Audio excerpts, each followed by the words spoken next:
Bonjour Philippe. Alors, Microsoft, Goldman Sachs, Digital Asset, BNP Paribas et bien d'autres partenaires lancent un nouveau réseau blockchain. Alors, ça s'appelle Canton Network. C'est ça, donc effectivement, donc nouveau réseau qui va être lancé en juillet Ouais. de cette année. Et donc le but est de faciliter la communication entre institutionnels, donc que ce soit financier ou autre, Ouais. au niveau international. Bon, alors, ça va avoir quelle application concrètement?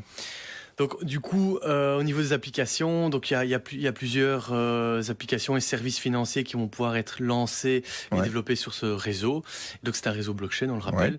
Ouais. Et donc notamment tout ce qui est tokenisation de biens réels. Ouais. Donc c'est quoi la tokenisation de biens réels? Donc on va par exemple prendre une maison ou caisse, on va le fractionner en petits morceaux et on va vendre ces morceaux-là de manière digitale C'est comme des actions, quoi. un peu comme des Des actions, participations, obligations, oui, etc. voilà, ouais, c'est ça. C'est ça. Donc ça, c'est la partie tokenisation de biens réels. Il y a aussi l'émission de valeurs mobilières, justement, Oui. donc les fameux securities.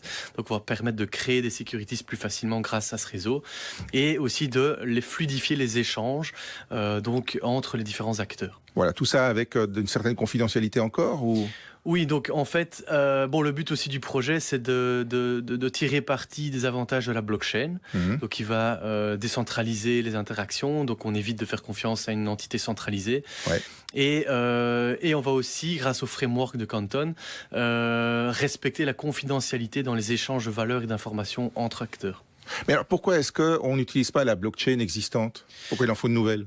Parce que en fait, la majorité des blockchains publiques existantes sont pseudonymes et donc justement on ne respecte pas tout à fait la confidentialité dans les échanges parce qu'une fois qu'on sait qui se cache derrière un pseudo ou donc une adresse publique Ouais.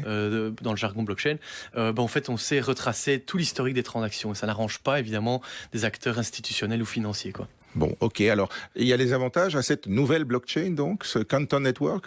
Oui, donc les avantages, premièrement, c'est de pouvoir faire communiquer tous ces services financiers entre eux à un niveau mondial, fluidifier les échanges et ne pas devoir faire reposer toute la confiance du système sur une entité centrale. Et autre avantage aussi, vu que c'est la blockchain, on peut automatiser les choses. Ouais. Les services financiers vont être disponibles 24 sur 24, 7 jours sur 7. Bon, alors, on n'est pas dans un monde de bisounours, j'imagine, Harold, qu'il doit y avoir un mais? Oui, il y a un mais, effectivement, parce que quand on parle de blockchain, on parle forcément de décentralisation. Donc, je me suis demandé un petit peu comment ils géraient cette décentralisation. Mhm. Donc, pour décentraliser un réseau, on a besoin de nœuds. Donc, ce sont des entités qui vont valider et maintenir le réseau. C'est même l'essence même d'Internet, hein? C'est ça, l'essence même, effectivement, Ouais. d'avoir des serveurs qui sont dispatchés un peu partout dans le monde. Et ici, Ouais. dans le cadre de la blockchain, c'est comme ça que ça se passe avec les nœuds. Ouais. Et donc ici, le problème, après, pour certains, ils verront un problème, d'autres non.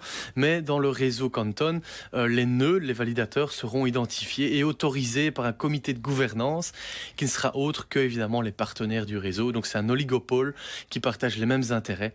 Donc on n'est pas trop dans l'esprit Satoshi Nakamoto du Bitcoin.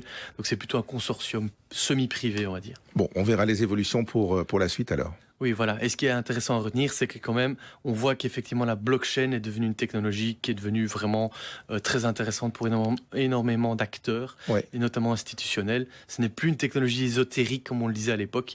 Et voilà, les cas d'usage sont... Et il faut différencier la technologie blockchain qui peut avoir des tonnes d'applications, on le voit encore là maintenant, et les crypto-monnaies. C'est une application de la blockchain, c'est pas la blockchain, quoi.